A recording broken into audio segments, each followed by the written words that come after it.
서해 공무원 피습. 문제 있죠. 서해 공무원 피습은 내가 이제 이걸 많은 분들이 되게 복잡하고 헷갈려 하던데 봐봐. 일단 해경에서 그 2020년 9월 당시에 그거는 월북이라는 표현을 썼어요. 네, 썼죠. 월북으로 판단된다고 했어. 근데 지금 여기에 증거가 뭐 월북을 안 한 증거가 나온 것도 아니고 똑같은 상황에서 해경이 월북이 아닌 것으로 월북이라는 증거가 없다는 쪽으로 나왔단 말이야. 그러면 제일 중요한 건 그러니까 지금 뭐 자꾸 국회에서 뭐 국회 먹방 뭐 운영해서 뭐 이걸 봤는데 뭐 그때 뭐가 있었네 없었네 싸우잖아. 그게 아니라 해경이 그때 이 증거를 가지고 왜 월북했다라고 판단했는지 본인들 자체 판단인지 윗선의 개입이 있었는지 이걸 얘기하면 되는 거야. 그렇죠. 근데 그거를 계속 교묘하게 피해가면서 엉뚱하게 국회에서 뭐 봤는데 국민의힘에서도 뭐 월북 맞다 그러지 않았냐 이런 얘기를 하는 거거든. 지금 이 부분을 밝혀내는 게 메인이다. 그래서 뭐가 메인인지를 정확히 알고 시작을 해야 될 것 같아. 그거는 제가 제가 비대위원이었던 당시에 일어났던 사건이었어요. 그렇지.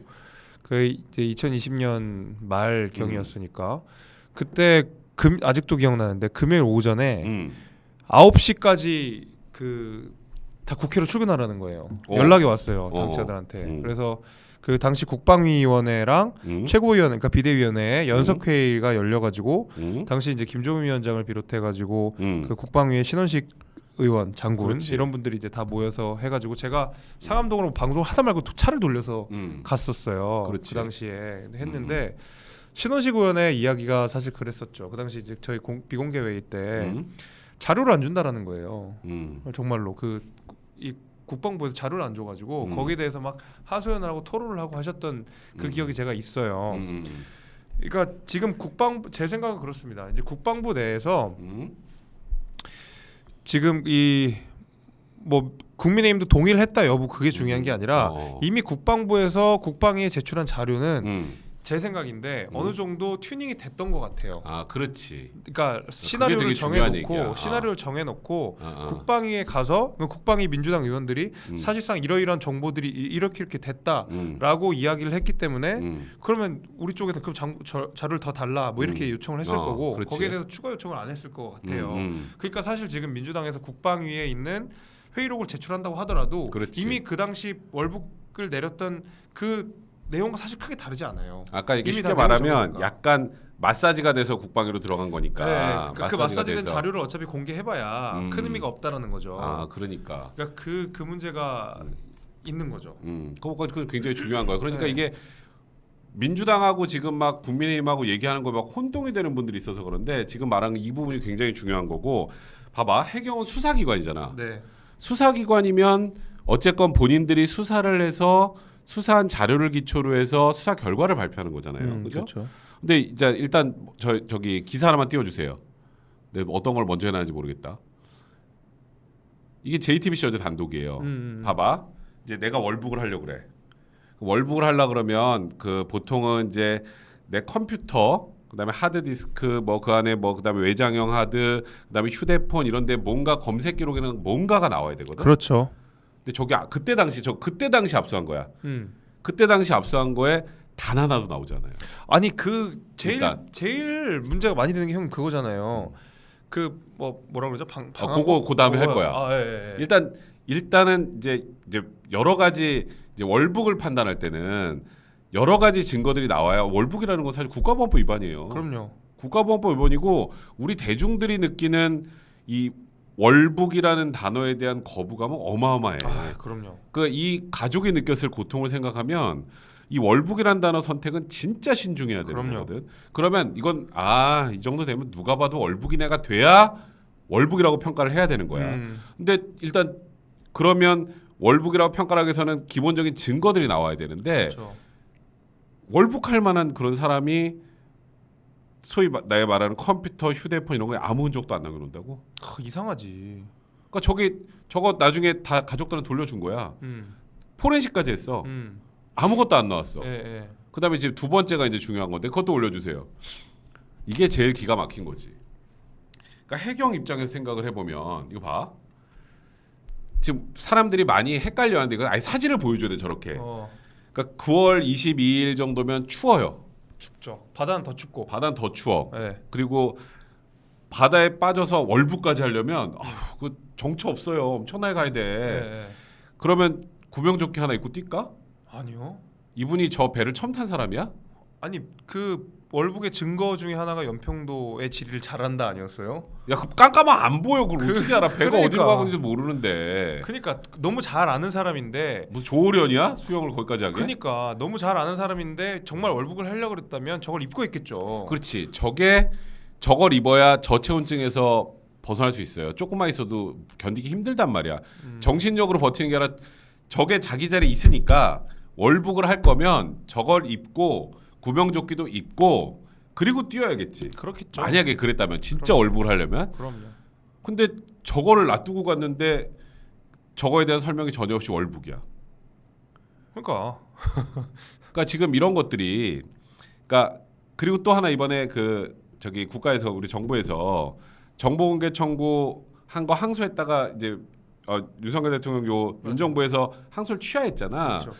그러면서 저분과 함께 배에 탑승했던 동료들의 진술 내용을 공개했어요. 유족한테 줬어. 근데 그거 되게 재밌는 게 대부분 다 월북이라고 생각하지 않아. 그러니까. 아니 그러니까 이 봐봐. 내가 지금 계속 왜 너를 설득하는지 모르겠지만 해경이 월북이라고 수사 결과를 발표하려면 이런 거에다 내부적으로도 이분이 되게 빚도 많았고 그리고 이 안에서도 감정적으로 불안했고 불편했고 그래서 월북했을 것 같다는 생각이 듭니다. 여야 되는데 다 아니래. 다 아닌데 그냥 월북이래.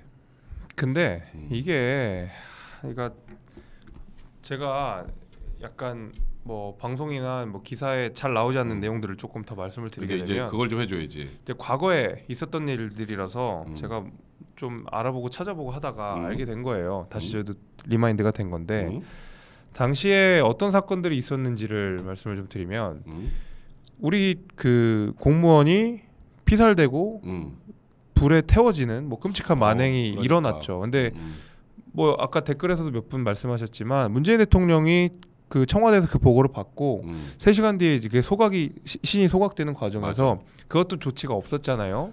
그걸 이제 돌아가시고 나서 사실 우리 정부는 거의 무대응이었죠. 무대응이었지. 북한에 대해서 규탄을 하거나 내지는 뭐 욕을 하거나 뭐 이렇다 할 게 별로 없어요. 국방부에서 뭐 규탄한다는 얘기했었는데 그건 이제 좀 나중 얘기고 그렇지. 이렇다 할 얘기가 없었고 그 다음에 뭐가 있었냐면 문재인 대통령이 종전선언을 동참해달라는 얘기를 그때 그 당시에 했었어요. 이게 우리 공무원이 돌아가셨는데 그 며칠 지나지도 않아서 종전선언 이야기를 하셔가지고 그렇지. 난리가 났었지. 난리가 났었잖아요. 그리고 나서 우리 국내 여론들이 굉장히 악화되고 북한에 대한 그 어떤 비판 수위가 점점 높아지니까 김정은이 사과 같지도 않은 사과를 하게 됩니다. 그렇지. 그 당시에 나왔지. 그게 근데 사과 같지 않은 사과라고 이야기하는 게 북한은 기본적으로 사과를 안 해요. 그렇지. 하면 안 돼요. 왜냐면 김정은은 절대 존엄이기 때문에 김정은은 무오류여야 되고 잘못이라는 걸 할 수 없는 인간이지. 신과 같은 존재이기 때문에 북한은 공개적으로 사과문을 내지 않습니다. 그렇지. 근데 어쨌든 뭐 남북 관계 뭐 이런 게 뭐 있었는지 어쨌는지 사과문을 냈어요. 북한 입장에선 잘했다고 칠 수 있지. 근데 그렇지. 우리나라 입장에서 보면 이게 무슨 사과 같지도 않은 사과야. 약간 이렇게 느낄 수가 있는데. 아니, 사람이 죽었고 우리나라 국민이 죽었는데. 근데 우리 정부는 거기에 어떻게 대응하느냐. 제가 여기에 기가 찼던 거예요. 이거는 아마 다들 기억을 못하실 텐데 문재인 대통령이 친서를 다시 씁니다. 김정은의 생명 존중에 뭐 약간 감동하고 찬사하고 이런 거를 보냅니다. 사람이 지금 불에 타 죽었는데. 타 죽었는데 김정은의 생명 존중 의사에 대해서.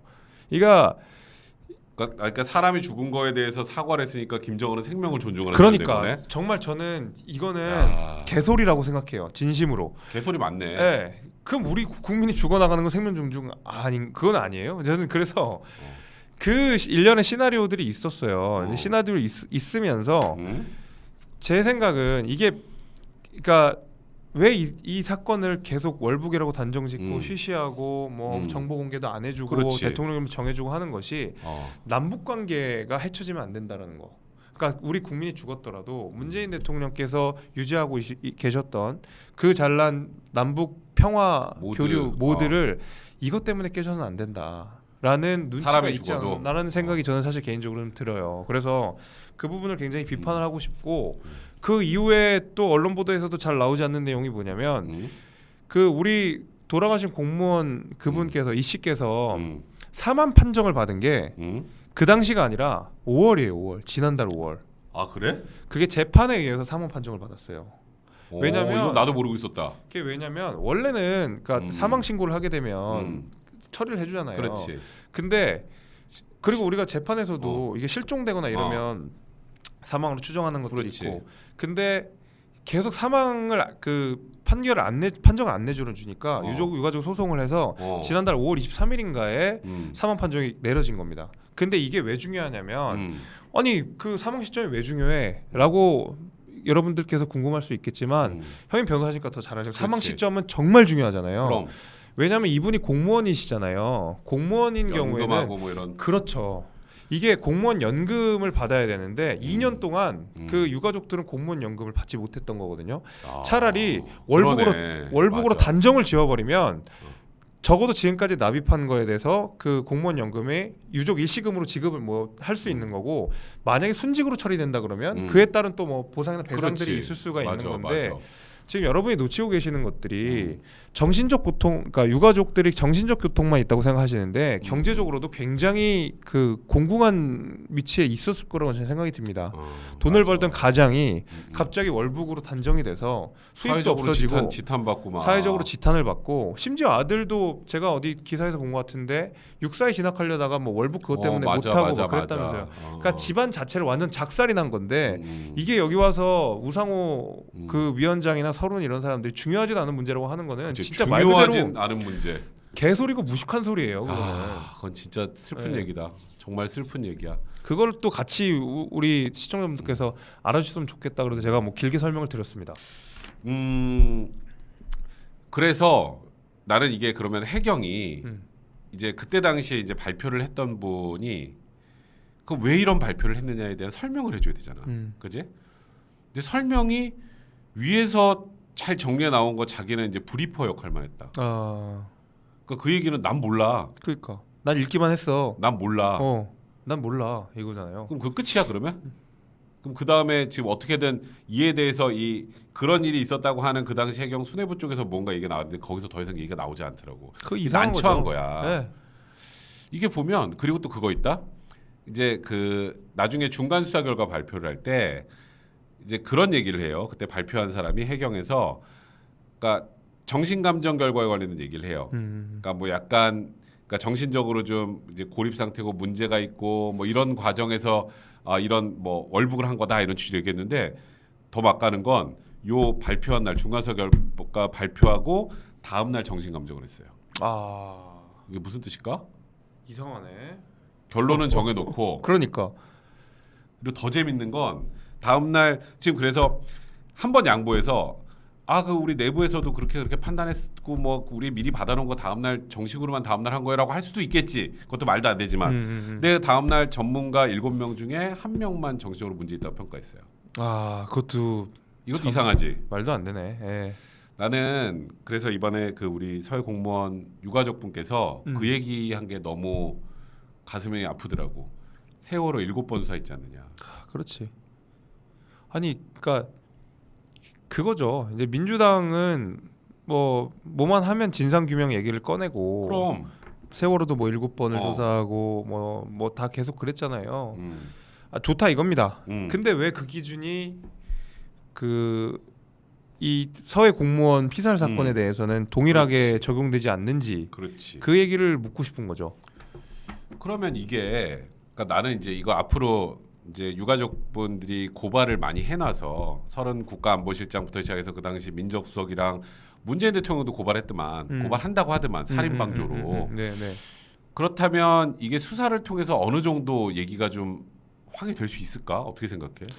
이게 그러니까 제 생각에는 이제 여론이 이 정도까지 올라왔기 때문에 정치권에서도 이 약간 진실들을 밝히지 않을 수 없는 상황이 됐고 그럼 저는 내진 이제 뭐 수사까지도 갈 수 있는 상황이라고 생각해요. 그러면 이미 고발도 사실 많이 이루어진 그렇지, 상황이고 많이 고소 고발도 이루어진 상황이고 뭐 굉장히 광범위하게 이루어졌더라고. 뭐 직무유기, 직권남용, 뭐 그렇지. 공무집행 방해, 뭐 근데 아마 살인 이제 방조, 뭐. 실제로는 뭐 직권남용 쪽으로 조사가 되긴 그렇죠. 할 텐데 이제 해경이 왜 그렇게 결과를 발표할 수밖에 없었을까? 그럼 해경이 발표를 하는데 외부 입김이 있었는지 그게 뭐 지금 국방부에서 얘기 나온 거 국가안보실의 지침이란 표현들이 한번 나오더라고. 예. 국가안보실의 지침. 그때 국가안보실장이 그 아까 말씀드렸던 누구냐? 갑자기 생각이 안 나냐? 그때 누구였더라? 서훈? 맞아. 서훈 그 당시 국가안 실장 고분 그 안에서 이제 뭔가 그때 이제 그 김정은의 그 친서에 대해서 굉장히 높게 평가했었거든. 맞아. 네. 서훈. 그러니까 그런 부분들 때문에 이걸 월북으로 만들어야만 됐던 건지 나는 충분히 그럴 수 있다고 생각을 하거든. 왜냐하면 지금 나와 있는 증거 너무 허랑해. 그러니까 너무 허랑해.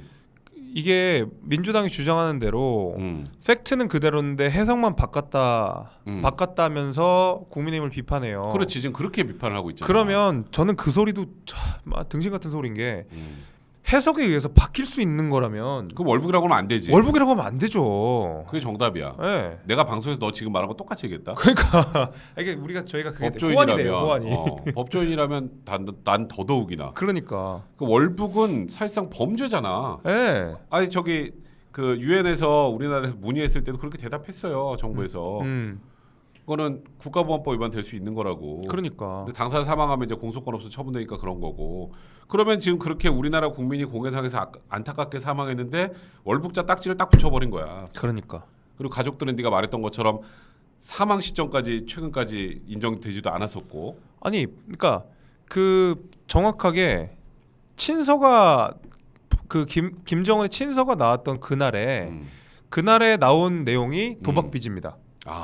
그날에 딱 정확하게 그날로 제가 기억해요. 도박빚도 지금 2배 정도 부풀려졌다는 얘기가 있더라고. 그 뭐 언론 보도 보니까 그러니까 이게 남북 관계에 영향을 주면 안 된다라는 전제가 있다 그러면 최대한 월북한 이 사람을 나쁜 사람으로 만들고 악마화를 시켜야지. 그렇지. 사실은 개인의 잘못으로만 딱 묶이고 남북 관계에 영향을 안 받을 수 있다. 이렇게 만약에 정치적으로 죽음이 이용된 거라 그러면 정말 문재인 대통령 포함 문재인 정부의 그 일에 관여한 사람들은 크게 처벌받아야 된다고 생각해요. 그러니까 그리고 도박빚 있으면 월북하냐? 그러니까요. 월북하면 해결이 그러니까 돼요. 이 사람이 나쁜 사람이니까 월북했어. 약간 이런 느낌이잖아. 네.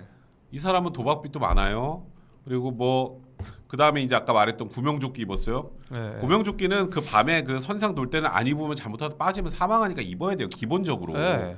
그리고 거기 슬리퍼 놓여 있으니까 이거 놓고 뛰어내려서 갔다는 거 아니야.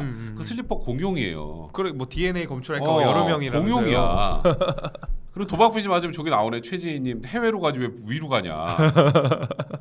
그 위로 그리고 또 그 깜깜한데 그거 좀 어떻게 가 그거를. 그거 추워 죽겠는 그 밤에. 그리고 이제 뭐 지금 국방부 쪽에서 했던 게 그때 이제 북한군한테 이제 잡히게 됐을 때 뭐 저 월북하겠다 뭐 이런 얘기 했다라는 취지의 얘기가 나오는데 아니면 거기서 총 맞을 수도 있는데 그러면 저는 공산당이 싫어요 그러겠어요? 그러니까 그 정말 위급한 상황에서. 난 진짜 그거 생각하면 정말 좀 화가 많이 나더라고. 이 문제는 한참 갈 것 같아요. 그러니까 지금. 이거는 진짜 그리고 끝까지 다 파헤쳐야 돼요. 네. 자 우리 데니님 정말 연구하고 공부하는 사람은 정치에 쓸 시간이 없으니 어중간한 지식을 가진 분들이 정치를 하는 건 이해합니다. 다 그렇다는 건 아니고 그래도 어느 정도 좀 진짜 지식인들이 정치했으면 좋겠다. 아니 그냥 논리적인 사람이 좀 정치했으면 좋겠다. 그나마 세태 파악하고 정책에 덜 빠지고 논리적인 건 여기 들어가네.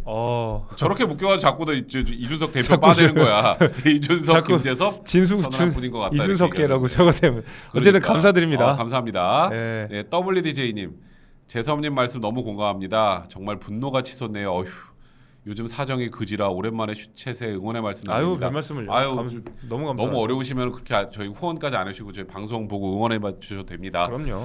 네, 현93님 나라 생각하고 보수 생각하는데 준석이를 욕하면 틀딱이라 공격하는 거 슬픕니다. 40대 아줌님입니다. 그러니까 제가 아까 우리 초반에 내가 얘기했던 거 그러니까 이준석 대표에 대해서 지금 하는 행보에 대해서 비판적인 시각을 갖고 있는 분들 분명히 있어요.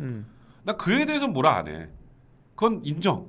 근데 제가 말했던 것처럼 그냥 아무 근거 없이 욕하는 거. 저 뭐 다른 유튜브에서 봐서 그 나쁜 놈이라는 데서 욕하는 거 이런 거 하지 말자는 거예요. 그러니까 정말 비판할 게 있으면 비판하시고, 그러니까 저는 절대 뭐 틀딱이다 이렇게 얘기 안 합니다. 그러니까 저희는 여러 가지 의견이 이렇게 모여서 용광로처럼 나와야 되는 거지, 무조건 뭐 한쪽이 맞으니까 다른 쪽 틀려 이렇게 얘기하는 거는 저 개인적으로 생각할 때 아닙니다. 저 진짜로 그러니까 저도 이준석 대표를 비판한 적이 있어요. 뭐 기사도 나오고 그랬지만 이준석 대표 취임한 지 2개월인가 3개월 있다가 바로 비판했어요. 그래서 그때 제 기억이 뭐였냐면 당시 김재원 최고랑 이준석 대표가 그러니까 민주당의 대선 과정에서 약간 저쪽 참여 독려를 하는 식으로 해가지고 아니 그 공당의 지도부가 왜 그러냐 이제 그 비판을 해서 언론까지 냈는데 제가 이준석 대표를 공격한다고 해서 뭐 저를 보고 틀딱이라고 하진 않지 않습니까? 그러니까 다 까먹었어. 그러니까 옛날 거 말고 지금 그냥 하여튼 뭐 좀 좋게 얘기하면 그런 거야 여기서는. 저도 이준석 대표에 동의하는 바가 있고 동의하지 않는 바가 있고 어떻게 사람 생각이 다 똑같겠어요. 뭐 그러니까. 비슷한 연령대고 아무래도 같은 당에 있다 보니까 자주 뭐 이렇게 겹치고 이럴 때가 있는데 저 이제 이준석 대표 옳은 방향으로 추진하는 거 굉장히 많다고 생각하고 저는 응원합니다. 그렇지. 저는 그 부분을 응원하는 것이고 두 개 나눠서 생각해야 되는 네, 그걸 좀 두 개 나눠서 생각해 주시면 좋을 것 같아요. 그러니까 하여튼 이 서해 공무원 이 피습 문제는 앞으로도 계속 많이 갈 것 같고, 그리고 이거 말고 또 하나 얘기 나오더라고. 나 이것도 옛날에 좀 이상했어. 탈북어민들 다 북송시켰던 거. 그러니까 윤석열 대통령이 이것도 국민이 의아해하니까 진상규명을 해야 될 것 같다라는 취지로 얘기했단 말이야. 지금 생각해 보면, 그러니까 귀순을 했는데 살인자였다고, 살인자였다고 돌려보냈잖아. 귀순을 했는데. 뭐 사실 죽어라죠. 그 살인자인지는 확실해? 나 그것도 모르겠어. 그러니까 이것도 나는 사실 지금 이게 어찌 보면 서해 공무원 피습 사건도 그렇고 이것도 그렇고 내가 저번 정부에서 가장 이해가 안 됐던 것 중에 하나였거든. 이건 어때?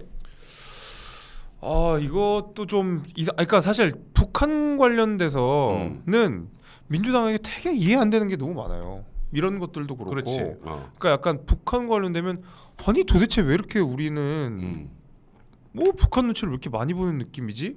라는 게 한두 개가 아닙니다. 이거 탈북자들 송환한 것, 그 북으로 다시 보낸 것도 그렇고. 맞아. 아니 우리 남북 공동사무소 폭발되고.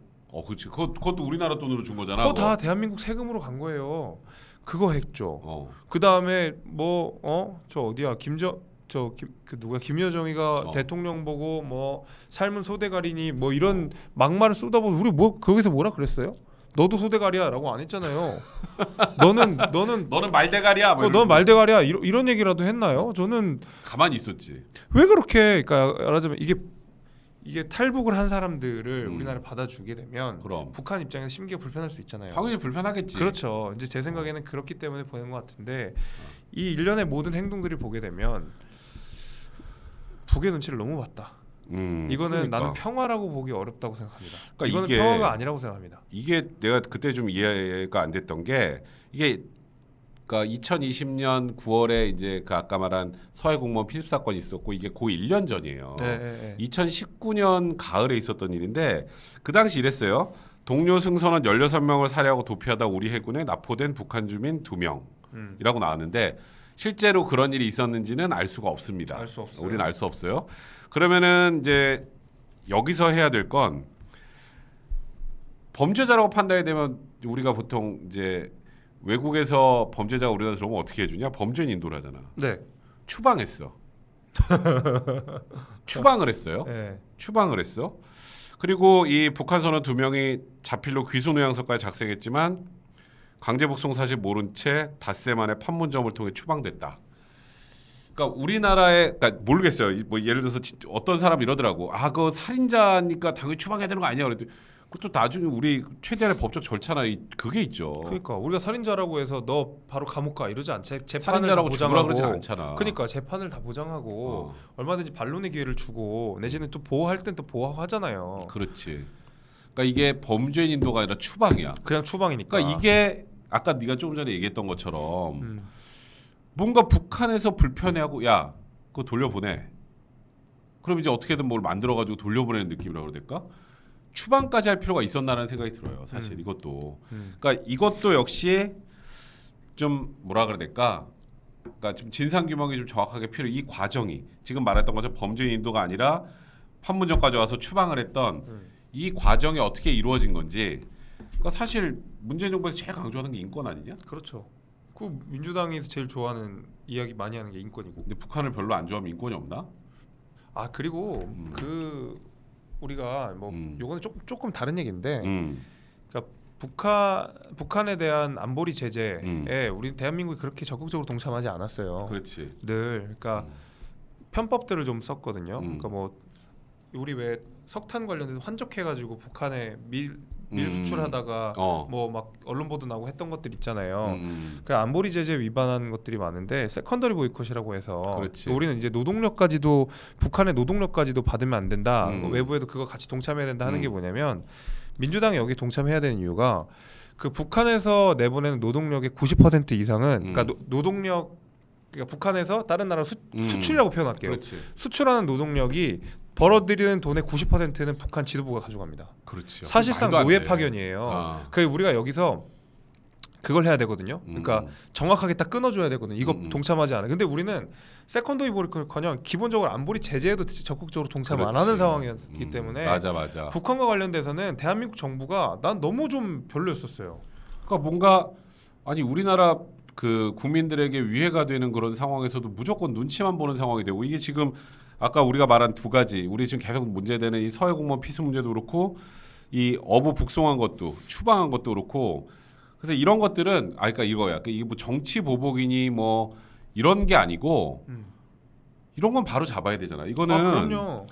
그러니까 있었던 일을 정확하게 확인하고 과연 국가가 우리나라 국민을 위해서 최선을 다했느냐 여부를 파악해야 되는 것들이기 때문에 이거는 정확하게 진상규명을 해야 되고 그리고 정말 문재인 대통령이 보고받고 3시간 동안 뭘 했는지 박근혜 전 대통령 그 세월호 7시간까지는 아니더라도 이 3시간의 행적은 그러니까 민주당 그 당시 청와대 내에서도 소상하게 좀 설명할 필요가 있어요. 원래 그 설명해야 된다고 맨날 그러잖아. 그러니까. 이런 문제 생기면 민주당에서 이런 건 한번 해봅시다. 자 우리 울프레마트님 이해가 안 되면 그냥 인정하면 됩니다. 원래 그런 놈들이었다고. 이제 표 던질 때 조심하자고. 네 고맙습니다.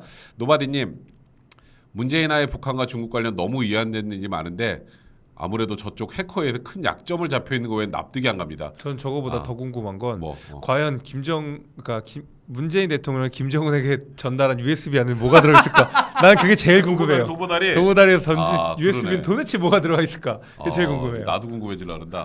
우리 피터림님 저번 주에 헬스부 장관님이 북한 관련 이야기를 한겨레에서 하시는 거 봤는데 무슨 내용인지는 안 들었어요. 안 들었대. 아는 지인이 사회 보는데 그 형 진행하는 게 너무 어색해서 못 보고 껐다고. 저 그날 그거 얘기했어요. 그러니까 북한에 대해서 지금 비슷해요. 북한에 대해서 강경해야 된다. 그러니까 북한 관련된 그 대응에 있어서는 북중러를 하나로 묶고 나서 우리가 크게 봐야 되지 북한만 봐서는 해결이 안 된다. 그렇지. 이제 그 얘기는 했는지 모르겠는데 얼마 전에 북한의 열병식에서 초급음속 미사일이 등장했는데 그거는 지금 북한에서 개발할 여력이 안 돼요. 돈도 없고 아무것도 없고 무조건 러시아 아니면 중국의 지원을 받은 건데 우리가 초급음속 개발됐다. 북한의 핵기업이 그러니까 초급음속 이 미사일은 핵무사일과 2개로 그 가장 유명한 비대칭 전력 중에 하나예요. 그렇지. 그러다 보니까 이거 우리가 굉장히 심각하게 봐야 되는데 뭐 중국 따로 러시아 따로 이렇게 보면 안 된다. 그 얘기를 했습니다. 그러니까요. 지금 다 설명해 드린 거예요. 네, 이게 다예요. 자, 우리 조금만 위로 올릴게요. 아까 못 읽은 게 있어서. 네, 여기. 네, JP님. 우리 일본에서 지금 보고 계시나 봐요. 요즘 국힘의 젊은 힘들의 활약이 안심이 되는데요. 아쉬운 건 젊은 힘치고 몸이 너무 중장년이에요. 이준석 대표 배가 너무 나왔더라고요. 지금 보니까. 요새 약간 국민의힘의 유이관 뭐 이런 얘기 있던데요. 김 관장님이 헬스장 좀 데려가서 PT 좀 해주세요. 특히 첩모, 장모, 이모. 저 대표적인 그 유이관 트리오. 유이관 트리오. 자, 우리 좀 내려주세요. 자, 우리 그 밑에 데니님 어르신들 젊은 정치인들을 자신들의 틀에 맞게 만들지 맙시다. 쉽게 말해 꼰대화 시키지 맙시다. 다소 직설적이고 다소 공격적이고 다소 논쟁적인 게 질의 애매모호한 답변을 하는 것보다 일단 30대 연구원인 제 눈에는 훨씬 바람직하다 봅니다. 되게 멋진 말입니다. 네. 저도 이 얘기 꼭 해드리고 싶었던 얘기 중에 하나예요. 더 샤님 헬스부 장관 이해관 아닙니다. 직접 욕도 먹은 사람이 어떻게 이해관이야? 그만 좀 해.